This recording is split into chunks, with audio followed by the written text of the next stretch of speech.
अवधूत चिंतन श्री गुरुदेव दत्त श्री स्वामी समर्थ. तुम्हाला सर्वांचं आपल्या चॅनलमध्ये खूप मनापासून स्वागत आहे. तुम्हाला सर्वांच्या नक्की चांगलीच्या स्वामी महाराज पूर्ण करो. चैत्र नवरात्र आता सध्या सुरू आहे. त्यातले त्यात आता चैत्र पौर्णिमा 1 एप्रिल म्हणजेच उद्या असणार आहे. तर उद्या आपल्याला ह्या सगळ्या काही देवीचं कुलाचार, आता चैत्र पौर्णिमेच्या दिवशी आपल्याला आपल्या कुलदेवीचा कुलाचार कसा करायचा आहे या संदर्भातला हा व्हिडिओ असणार आहे. कारण बऱ्याच ठिकाणी चैत्र महिना हा पाळला जात नाही, त्यामध्ये कुठल्याही प्रकारचा कुलदेवीला हा कुलाचार केला जात नाही. त्यात ओटी भरणं असेल किंवा तिला कुठल्याही कुलदेवीची आवडती वस्तू असेल, कुठल्याही प्रकारच्या म्हणजे कुलाचार केलाच जात नाही. तर ह्या संदर्भातला हा व्हिडिओ तुम्ही संपूर्णपणे बघा. बऱ्याच ठिकाणी गाव बदललं का रूढी बदलतात, परंपरा बदलतात, पण तुम्ही कुठेही राहत असो पण आपल्याला चैत्र नवरात्रातल्या ह्या कुळाचार चैत्र पौर्णिमेला करायचाच आहे. आता तो कसा करायचा त्या संदर्भातलाच हा व्हिडिओ.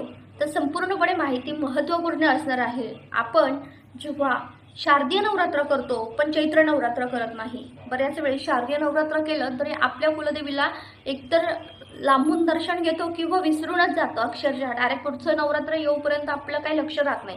पण अशा वेळेस देवीचा कोप वाढतो आणि तिचा दोष आपल्याला, तिचा कोप आपल्याला तिचं सहन करावा लागतो. बघा, आई काय काठीने मारत नाही पण काठी घेऊन मागं फिरत पण नाही.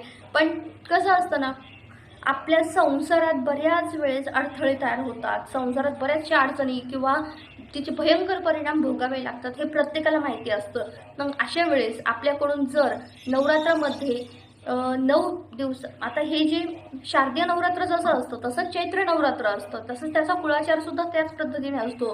पण ह्या नवरात्रामध्ये सुद्धा आपल्याकडून जर सेवा झालेली नसेल एकही दिवस, तर मग चैत्र नवरात्रामध्ये आपल्याला देवीचा कुळाचार करायचा आहे.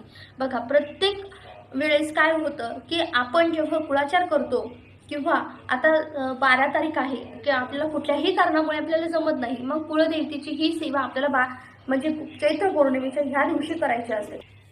आपण बऱ्याच वेळेस काय करतो की बाकीच्या देवांची पूजा करतो, पण आपल्या घरात कुलदेवीची सेवा जर झाली नाही ना, तर खरं सांगते जे आर्थिक प्रश्न असतात ना ते खूप मागे लागतात. मग त्यामुळे घरात कुलदेवीची सेवा ही खूप महत्त्वाची मानली जाते आणि कुलदेवीचं कुळाचार हा तेवढाच महत्त्वाचा आहे. भलेही आपल्याकडून नवरात्रामध्ये सेवा नाही झाली महिलांनो, पण पौर्णिमेच्या दिवशी आपल्याला आवर्जून एक तरी म्हणजे आपल्याला ह्या दिवशी सेवा करायची आहे. मग आता ह्या दिवशी पौर्णिमा कधी आहे बघा.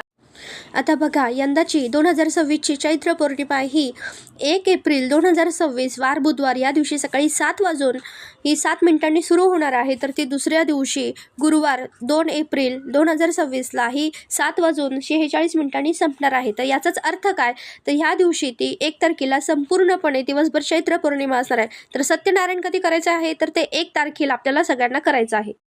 सत्यनारायण पण ह्याच दिवशी करायचं आहे. सगळ्यात महत्त्वाचं म्हणजे बघा, आपल्याकडून आहे ना पूर्णपणे नवरात्रभर आहे ना, किंवा आपल्याकडून डायरेक्ट शारदीय नवरात्र झालं की डायरेक्ट आता ही नवरात्र, पण तोपर्यंत आपल्याकडून एकही दुर्गा सप्तशती पाठ नाही झालेला, तर मग अशा वेळेस आवर्जून एक पाठ संपूर्णपणे वाचायचा आहे. पाठ कसा वाचायचा दुर्गा सप्तशती पाठ, त्यामध्ये स्वामी स्तवन आहे, देव्या कवच आहे, अर्गला स्तोत्रम, कीलकम स्तोत्र, 1 ते 13 अध्याय, त्यानंतर प्राकृतिक रहस्य, मूर्ती रहस्य, प्राधानिक रहस्य हे झाल्यानंतर मग देव्या प्रक्षमापन स्तोत्र हात जोडून म्हणायचे आहे. आणि म्हणजे आपल्याकडून कमीत कमी बघा ह्या दिवशी जे प्रार्थना म्हणतो आपण, त्यानंतर स्वामी समर्थांची माळ आहे आणि मग नवरनाव मंत्र आहे त्याचा जप करायचा आहे. घरातील पुरुषांनी सुद्धा, घरातील प्रत्येकाने ओम ऐं ह्रीं क्लीं चामुंडाय विच्चे ह्या मंत्राचा आपल्याला जप करायचा आहे. मग तुम्ही सकाळी करा, संध्याकाळी करा, तुम्ही असं म्हणजे पौर्णिमेच्याच दिवशी नाही तर आपल्या नित्यसेवेमध्ये ओम ऐं ह्रीं क्लीं चामुंडाय विच्चेचा हा जप सुरू ठेवा. आता त्याचबरोबर बऱ्याच वेळेस दुर्गा सप्तशती पाठाचं महत्त्व एवढं आहे की कुठल्याही प्रकारच्या समस्या, आर्थिक असेल किंवा कुठल्याही समस्या ह्या आपल्यावर पडत नाही. आता हा दिवस असा असतो की आपल्या कुलदेवीची आपल्यावर कृपा प्राप्त होण्यासाठी, म्हणून ह्या दिवशी आपल्याला या सेवा करायच्या असतात. त्यात दुर्गा सप्तशती पाठाला खूप महत्त्व आहे. मग तुम्ही केंद्रात जाऊन सामूहिक पद्धतीने करा किंवा घरी करा.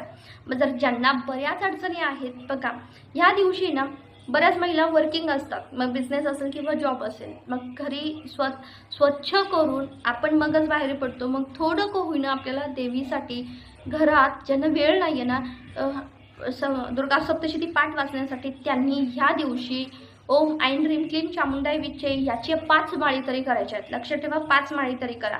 5 करा, 11 करा, अतिशय उत्तम. ह्या दिवशी दैवी तत्व जागृत झालेलं असतं आणि आपल्या कुलदेवीचा आपल्यावर जास्तीत जास्त आशीर्वाद लाभत असतो. दुसरं म्हणजे दुर्गा सप्तशती पाठ करणं शक्य नाही. मग म्हणजे बघा, आता मी असं नाही म्हणणार की दुर्गा सप्तशती पाठ करता पण येतोय, तुम्ही 99 मंत्राच्या सुद्धा 11 माळी घेऊ शकतात. त्याचबरोबर आता दुर्गा सप्तशती पाठ करणं शक्य नाही, मग तुम्ही सिद्धकुंजिका स्तोत्र ते सुद्धा अतिशय प्रभावी आहे, ते 11 वेळेस पठण करा असंही मी तुम्हाला सांगेल. बघा, ते चालतं एकदम छान शांतपणे पटकन होऊन जातं. आता ह्या दिवशी पौर्णिमा आहे, त्यातले ज्यात चैत्र नवरात्र आहे. आपल्या घरामध्ये एकही दिवस कुंकुम अर्चन झालेलं नाही आहे. मग ह्या दिवशी दिवसभरात तुम्ही कधीही तुम्हाला जेव्हा वेळ मिळेल तेव्हा आपल्याला कुंकुम अर्चन करायचं आहे. बघा, कुंकुम अर्चन हे अतिशय प्रभावी सेवा आहे. आपल्या सौभाग्य अखंड राहण्यासाठी, घरात माता लक्ष्मीची कुलदेवीची कृपा आपल्यावर अखंड राहण्यासाठी कुंकुम अर्चन हे खूप महत्त्वाचं असतं. आता हे जे कुंकू असतं ते कुंकू एखाद्या डब्यात ठेवायचं आणि ते कुंकू रोज आपल्या कपाळी लावायचं. तुम्ही महत्त्वाच्या कामाला बाहेर जाताय, ते कुंकू आपल्या कपाळी लावायचं. महिलांनी तर आवर्जून हे कुंकू लावत चला. आता श्रीयंत्र आहे, श्रीयंत्रावर सुद्धा कुंकुमार्चन आपल्याला करायचं आहे. पण त्याचबरोबर चैत्र नवरात्र असल्यामुळे प्रत्येकाच्या घरात कुलदेवीचा टाक हा असतोच. जर नसेलच तर तुम्ही सुपारीवर कुलदेवी समजून आपल्याला कुंकुमार्चन करायचं आहे. कुंकुमार्चनला खूप महत्त्व आहे महिलांनो. आता कुंकुमार्चन कसं करायचं आहे? 5ही बोटांनी कुंकू आपल्या आई भवानीला म्हणजे त्याच्या पायापासून डोक्यापर्यंत असं चढवत न्यायचं आहे. कुंकुमार्चन हे करायचं आहे. आता हे कुंकू कधी काढायचं आहे? तुम्ही लगेच थोड्या वेळाने काढू शकतात किंवा नंतर काढू शकतात. तुम्हाला जेव्हा वाटेल तुम्ही म्हणजे लगेच किंवा थोड्या वेळाने रात्र म्हणजे दुसऱ्या दिवशी काढू शकतात. त्याच वेळेस काढलं तरी काही हरकत नाही. पण जर पहिलंच कुंकू असेल तर पहिलं कुंकू वारंवार सुद्धा वापरता येतं. कुंकुमार्चन केलेलं कुंकू त्याचा प्रभाव हा जास्तीत जास्त पडत असतो, म्हणून पहिलं कुंकू सुद्धा महत्त्वाचं असतं. आता ह्याचबरोबर काय करायचं आहे? नवरात्रामध्ये आपण आपल्या कुलदेवीला आपण माळ घालत असतो.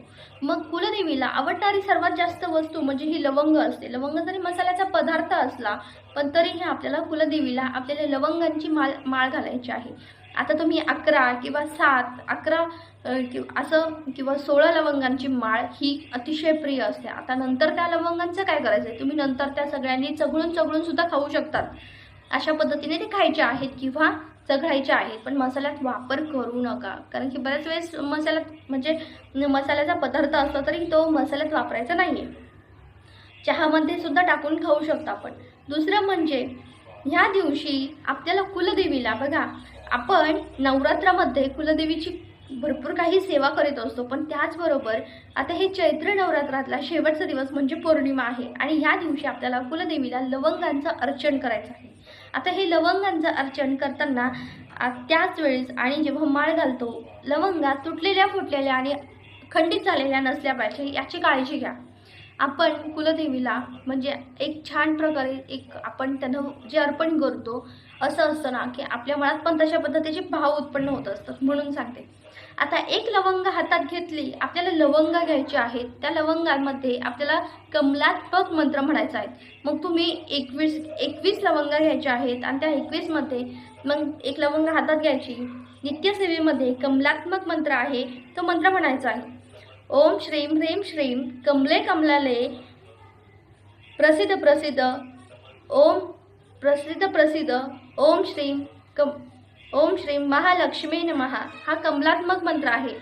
बघा, ओम श्रीम ह्रीम श्रीम कमले कमलालय प्रसिद्ध ओम श्रीम ह्रीम श्रीम श्री महालक्ष्मी नमः हा कमलात्मक मंत्र म्हणला की नमो नमः म्हणून आपल्याला आपल्या कुलदेवीच्या टाकावर तो ठेवायचा आहे. कुलदेवीच्या टाकावर वाहून द्यायचं आहे. अशा पद्धतीने ज्या 21 लवंग आहे त्या सगळेच आहे. अशा पद्धतीने ज्या 21 लवंग आहे त्या सगळे अर्पण करायचे आहेत. तर हे मंत्र म्हणून झाल्यानंतर आपल्याला एक लवंग अर्पण करायचे आहे आणि लवंग अर्पण केल्यानंतर त्या लवंगांचं काय करायचं? जसं आपण पहिल्याही आणि ह्याही लवंग आपल्याला टाकून द्यायचे नाहीत. याच्यावर मंत्र स्तोत्र म्हटलेले आहेत. बघा, लवंग जरी थोडीशी गरम असली पण ती सायंटिफिकली आपल्या शरीरासाठी खूप चांगली आहे. मग सगळ्यांनी मिळून एक लवंग खाल्ल्या तरीही त्या भरपूर काही म्हणजे दिवसाआड जरी खाल्ल्या तरी त्या आपल्याला फेकून द्यायच्या नाही आहेत किंवा तुम्ही चहामध्ये वापर करू शकतात. पण लक्षात ठेवा, म्हणजे खाऊन घ्यायच्या आहेत, फेकून देऊ नका. ह्या लवंगा अतिशय महत्त्वाच्या असतात. आता त्याचबरोबर बघा, आपण नवरात्रामध्ये जसं आपल्या कुलदेवीची पुरण थापायचं, थोडंसं पुरण शिजवायचं आणि ते थापायचं. त्यावर मध्ये थोडंसं असं होल पाडायचे 11 आणि त्यामध्ये फुलवाती ज्या तुपात भिजवलेल्या असतात त्या ठेवायच्या आणि त्याने आपल्याला आपल्या कुलदेवीची आरती करायची. प्रत्येक ठिकाणी कुलदेवीची आरती वेगळी असते, मग त्या पद्धतीने आपण आरती करायची. आता दुर्गेत भारी हे सगळ्यांना माहिती आहे, ही आरती केली तरी चालते, पण आपल्या कुलदेवीला आपल्या घरात ओवाळायचं आहे. आणि आवर्जून ह्या दिवशी बघा, कुलदेवीचा जसं शारदीय नवरात्रामध्ये आईची ओटी भरली जाते, एखादी सवाशीण घरी बोलावून तिला छानपैकी तिचा पाहुणचार केला जातो, तिला खीर किंवा दूध आपण हे दिलं जातं. त्याच पद्धतीने ती ओटी भरलेली तुम्ही त्या महिलेला सुद्धा देऊ शकतात किंवा स्वतः सुद्धा वापरू शकता, पण आपल्या घरात का होईना कुलदेवीची ओटी भरा.